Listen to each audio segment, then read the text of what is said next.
Hello, and welcome to another episode of a dumb redneck with the wrong tools and probably the wrong supplies, doing everything he can to make it work. At this point, we need the van on the road, preferably within about 3 weeks from now. So, let's see if we can seal things up. Oh, Facebook users, how you make me laugh. You idiot! You can't have the taillights up there, they have to be back here. This is true, so therefore I need a set of taillights right here, and that leaves me with a giant hole right here. So like most magicians trying to do a vanishing act, I have one set that is in good condition, and then back here I have another set that is all crackled. I don't know if you can catch that in camera. See, there's spider cracks through this entire side. So we've taped off where the reverse light was, and we're going to grab this magical thing called a can of spray paint, and we're going to make these black other than the reverse, so that way potentially we can wire those up to a toggle and have bed lights. While we're at it, also, I'm going to black out this thing with a fresh coat of paint, which I thought was metal, and it's not. It's actually some sort of really thick plastic, unfortunately. So we're going to black that out while we've got everything torn apart. I'm going to leave the handle. I like the idea of people being able to find little hints as to what Van-Haulen used to be. Well, we had our lunch, we made some more Growing Up Poor book covers, and also had a couple packages come in. We've got our $20 seat cover set that came in, and what we're going to do is we're going to fit this thing on here, make sure it fits, then we're going to pull it back off, and we're going to adhesive spray the entire chair and stick this back on, because it is a lost cause. And eventually what I want to do is put in a bench seat, probably out of like an F-250 or something, because these seats do not actually come forward. If I pop this, that's it. It doesn't come forward any further, so we can't access anything behind here. So some F-250 seats are probably what we're going to try, or some F-150 seats. We'll see what fits. The other thing that came in by popular demand at the end of the last video was foam fill, landscaping, adhesive, waterproof, foam, blah blah blah. Because we have a giant gap on the inside to fill there. We have a large gap to fill across the top there on the inside, and potentially down the center. So we're going to try this in order to see if we just discovered the best ghetto method of fixing rocker panels ever.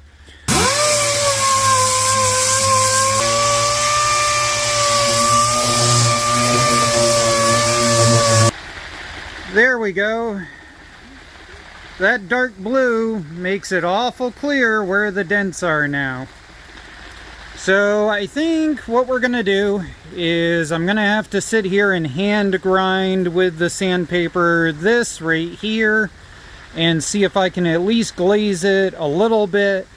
There's another one down in here where the logo was that I don't really think I'm going to care about, because the deck of the flatbed is going to be right about to here.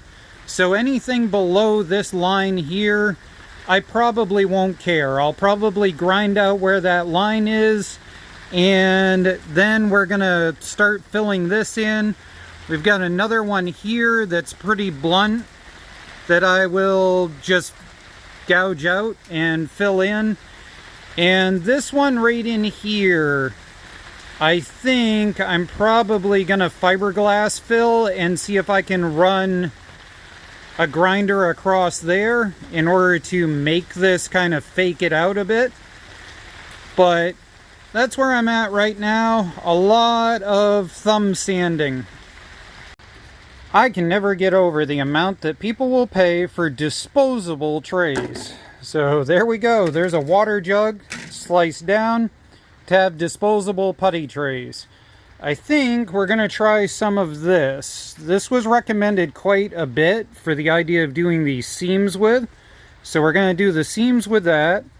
We've got some short hair in order to do these larger locations here. And I'll bring you guys back once it's all puttied over. Okay, I agree with everybody that warned me about using this stuff, that it hardens up insanely fast. Just in the amount of time, whoops, I just put a bloop in it. In the amount of time that I did this, it's already hard. Like almost sandable hard. And it's currently raining out and everything. I appreciate that everybody warned me. That's the reason why I didn't bother to film while I was spaccoing all of that on. Anyways, we've got that all done up. And we ran out while we were trying to do this, and I really honestly should have done that quite a bit thicker. But it is what it is. We got like a 1/4 inch build right here, which is not what we should be doing. But at this point, if I get that fiberglass in, that's all I care. I'm not trying to be perfect, I'm just trying to be done. I hope you can hear me underneath the lights out here, and in the tent the rain's coming down. But we've got some low spots here. I apparently did not put this on thick enough by any means down through here. So I've got to redo that in the morning. I've got to redo this in the morning. I'm gonna put a wide swath glaze or something across here. I've got to do something about that section, probably glaze it all the way across, but the problem is, let me walk around over here in the rain. Yeah, see, my area is starting to get flooded. We've had so much rain today. I'm really worried about just popping a slug out if I do too much over here. See, that whole thing is bucking because they've got those holes there from when the logo was there. So I think what I'm gonna do is I'm going to glaze it across like this and sand it down and just hope that it doesn't buckle. Once this is back in, I know it's only plastic, but at least it'll keep it from bowing in this spot. I don't know, we'll see. Up across here, I really like this aluminum fill. If you have ever done like fiberglassing canoes or anything like that, this is more like fiberglass and a lot less like Bondo. This right here, I cut all of these in using this, just slow and steady. And the thing about this is that you come in and take little itty bitty bites. You don't try and cut across. What you do is just take little itty bitty bites and you get it down to the point it's close, and then you sand it in. Now, that's not perfect. It's not beautiful, but it's gonna work. Oh, other thing we realized, that has a different curve to it than this does. This is round, it's like a little rollover edge. This is like 90 degrees. So no matter what I do, this transition's gonna look wonky, and I just kind of gave up on the idea. Haste makes waste. Oh, I did it. I mixed up too big of a batch and ended up with green spots in my mix. Now I've got to go through and scrape out every green spot, because obviously it's not going to harden up. You can literally sit there and pull it right out of there. And this has been sitting for 2 hours now. Haste makes waste. Mix in smaller batches. There we go. We're making pretty good progress. Got dust just about everywhere. Clean off my brand new shoes here. These are actually pretty cool. These are called FitVilles. Kind of a weird name for a company that actually specializes in flat foot and broken toe people like me. They're actually wide and ultra wide and steel toes. And as you can see, I have been more than abusive towards them over the last month or so of having these. They do have kind of a weird grandpa tread on them. They're not exactly the best grip ever, but they are without question some of the most comfortable work boots I have ever owned in the lower cost category. So check them out. They're FitVilles. I'll post a link down below. It is not perfect by any means. We've got a couple of blown out spots in it because of me screwing up. We've got one spot there, but literally the bed rail backing is going to run right here, and it's probably going to be about 4 to 5 inches thick. So you're never going to see this blow out here. I don't care. It's a work truck. As long as it's sealed up and the water can't get in, that's all we care. So at this point, I've never tried this 2x cover flat white primer. So for the giggles of it, since I accidentally ended up with 2 cans of it, we're going to try that. And then we will get inside and we'll go at it with that. I know somebody's going to ask why I didn't start with this. And the reason being is because this is black. And any of it that comes out the top edge there, potentially, I want to stay black and blend in. Any of it that comes out the bottom, I want it to stay black and blend in. I didn't want to get this on it the entire time. Well, it seems like it never fails. Just as I come out here in order to spray paint this thing, the wind kicks up because we've got rain coming in the next 2 hours. But whatever. Let's see if we can get this thing primered up into one color.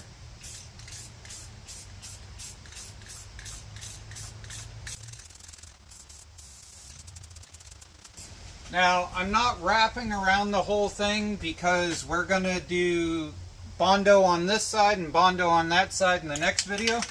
So we're just going to come to the edge just to be able to get it so it's one color.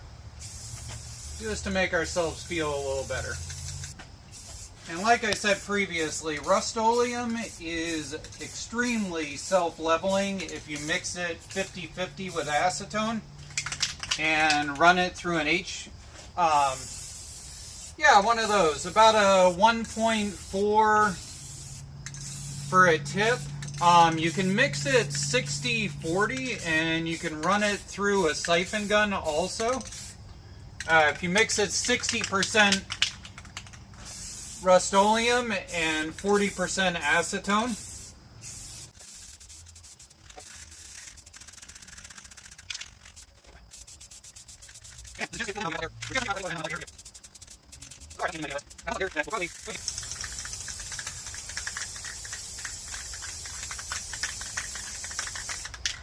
So as you can see right there, we just diagonaled everything.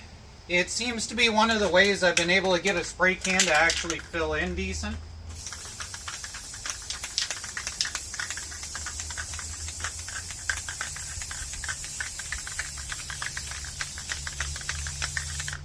Yeah, we're almost out.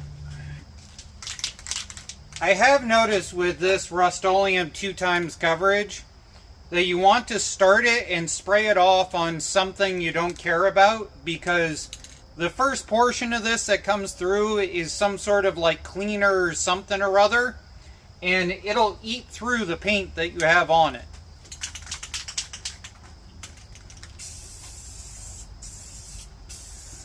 Well, at the end of the day, you can definitely tell where the Bondo lines are, but at a glance, it looks as if it's one solid unit.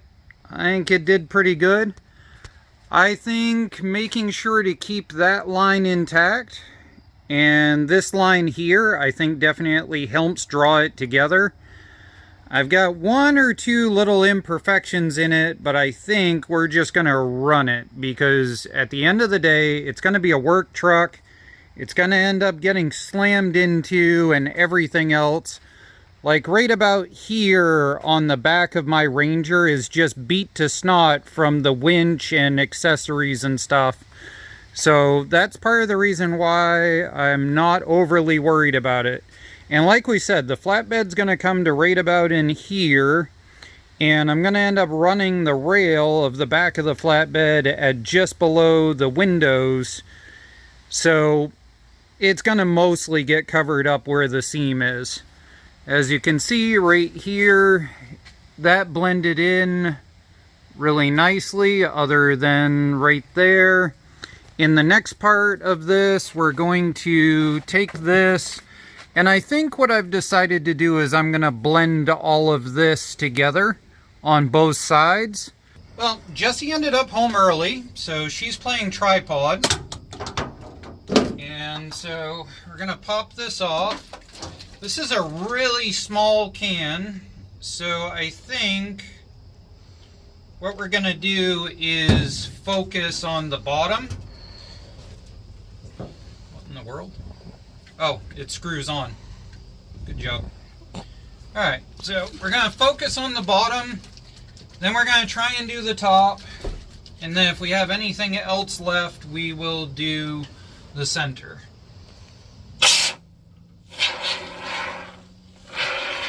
Now keep in mind, this is waterproof, and we should be able to trim it back so that it's even. The big thing is just making sure that all the holes are sealed up.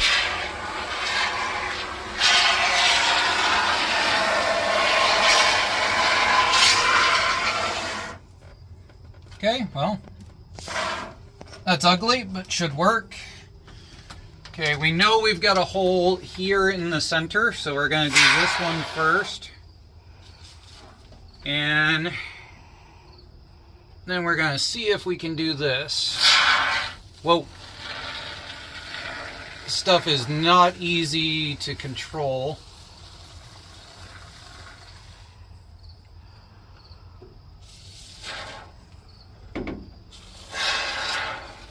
Stuff is very stinky. Oh, is it stinky? Well, to me it is. Well, I've been sanding and whatever all day, so I can't smell anything at this point. Hypersensitive pregnant nose. Alright, so across here is overkill because we didn't have to cut the rubber out of there.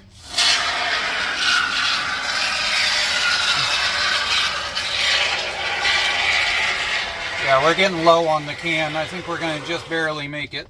Yep. Yep, that's pretty much it. That's the end of the can. I'm going to run a little bit in the corner here, just because they leak in the corner anyway on these vans just normally running, so we're going to put some in the corner and that's it. Alright, let's check out back and let's see if any ended up coming through there or if any ended up coming through here like we talked about earlier.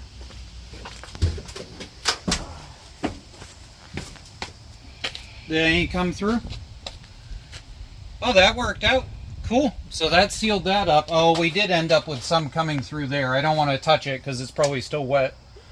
But there we go. Hi, honey. What do you think? Does it look like I worked on it for 16 hours? Yeah. Yeah? Yeah. All right. Well, in the words of John, bye-bye.